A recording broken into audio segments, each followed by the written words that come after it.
Hi guys, I am doing this video in uniform for a reason. Yeah, I love it, but I didn't put it all on. In fact, I'm not wearing my pants. But I put this on because I think we need a visual. I had the most surreal night last night. It was just unbelievable, and so I wanted to vlog it, even just for myself to have it on the video, because my memory isn't that great.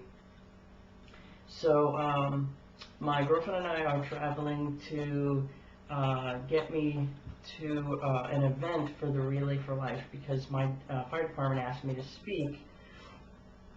This is the second time they've asked me lately to do something like that, because I am now the firefighter poster child for cancer, and it's really cool. I don't mind doing it, and yeah, it went really well last time, and it went really well this time too.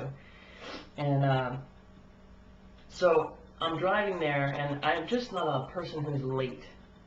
Especially, you know, firefighters, we always get there like an hour early, so to be late, well, I was really late. There were 5 accidents on 95 on the way to the event, and one of the chief who asked me to do this, who I'm working with, called me, and I told them, you know, what was going on. He said, all right, well, we're going to have to get going, and, you know, get here when you get here. So we get to the exit, and I'm driving off the exit, and there's one of the fire trucks. There's 2 of them. There's a platform and an engine. And I'm saying, man, this is my district, and that sure looks like my engine. And traffic slows down because we're on the off-ramp, and I turn. It is my engine, and it's my crew, my captain and my driver. So I pull up, and I'm in uniform, and it must have been a little confusing for them because they didn't know what I'm up to.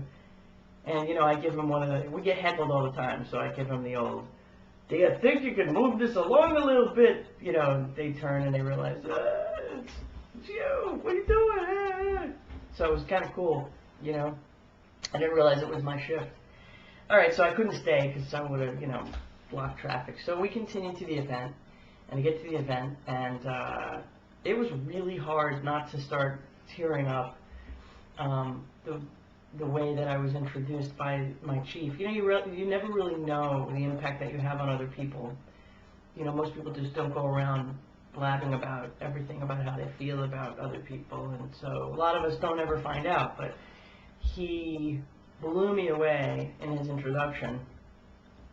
And anyway, I spoke just a little bit, and apparently everybody really liked it. And my chief, the chief was there, and chief of operations was there, and chief of inspections was there. A whole bunch of people were there. White shirts were there in uniform. So I'm glad I was in uniform.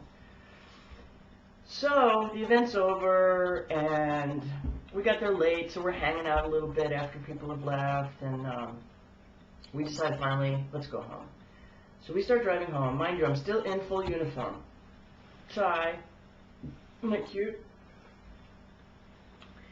I got my tie, my pants, everything. And just the other day, I decided to carry my jump bag, which is like a first aid kit.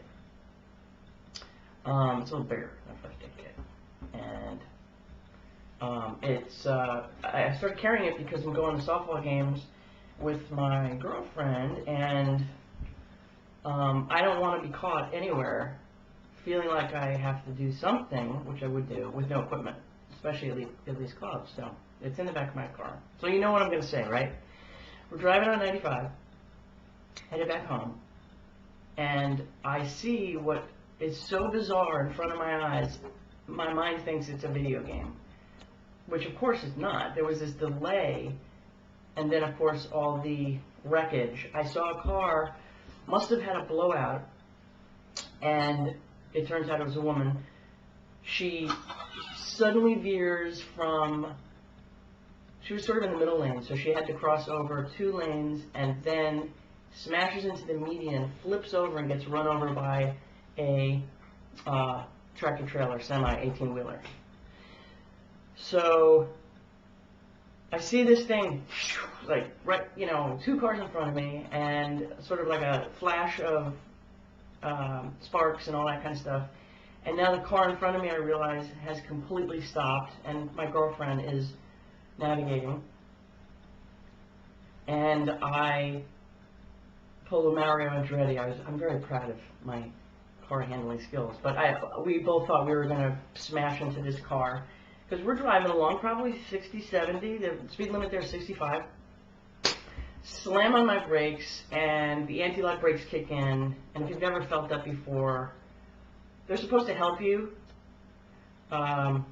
which I guess they have when I was on my motorcycle, but I never felt it in the car, and it just kind of goes, so you're still moving forward, and I still had steering, so I knew I was going to hit this guy. I looked really quick to the right, behind me, hoping I'm not going to get crushed by somebody behind me, and do and just missed the car, and then instinct popped in, and I pulled over, blocked the car, put on my hazards, jumped in the back, grabbed my gloves, and there I am.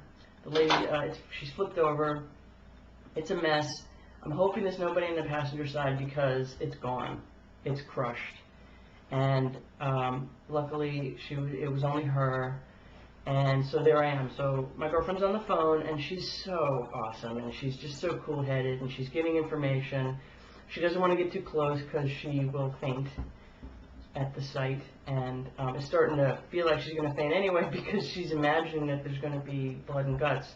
But because the lady was wearing her seatbelt, and I say this all the time, we call those rollovers. If a person has a seatbelt on in a rollover, usually they're going to be okay. Of course, this lady her car was driven over by an 18-wheeler, so the person on the passenger side would have been crushed for sure. She was alone. Her side, there was still room in the compartment for her. She was wearing a seatbelt, so she did not get ejected. And that's what usually happens on a rollover. People usually die because all the windows blow out, and the person usually gets thrown out of the windows. But so here I am. I'm assessing the lady. I'm in full gear, and she looks up at me and she goes, "Man, you guys got here fast." And I might have chuckled, but I just thought, this must be so bizarre to this lady. What are the chances? And now, it's in my district, right? Who pulls up? All the guys that I know. It happens to be my shift, and here comes, I won't say the cities, but 2 cities that I work with closely. One of the cities used to rent space and stay in our firehouse. So I know these guys so well, they probably thought that I was riding or something that day, like on a truck. Why would I be there in uniform? It was unbelievable. The battalion chief shows up from the city that I know, and then they get to take out all their extrication toys. That's my favorite part.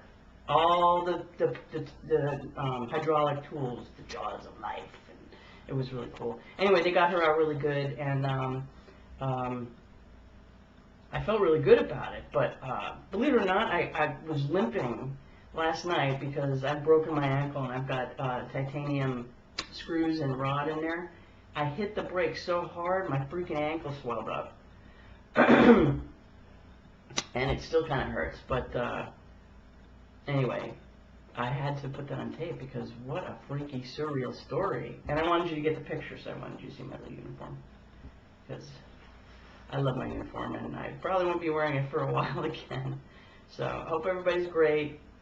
I know, not really trans-related, but, you know, I can tell you this. That woman couldn't have cared less if I were fish fowl, male, female, gender fluid, gender queer, trans, who cares? She was just happy to have somebody to be there with her and tell her that, you know, she was alive and everything was going to work out just fine, and it did. All right, you guys. Blessings. Have a wonderful day, and I will speak to you soon. Take care. Bye-bye.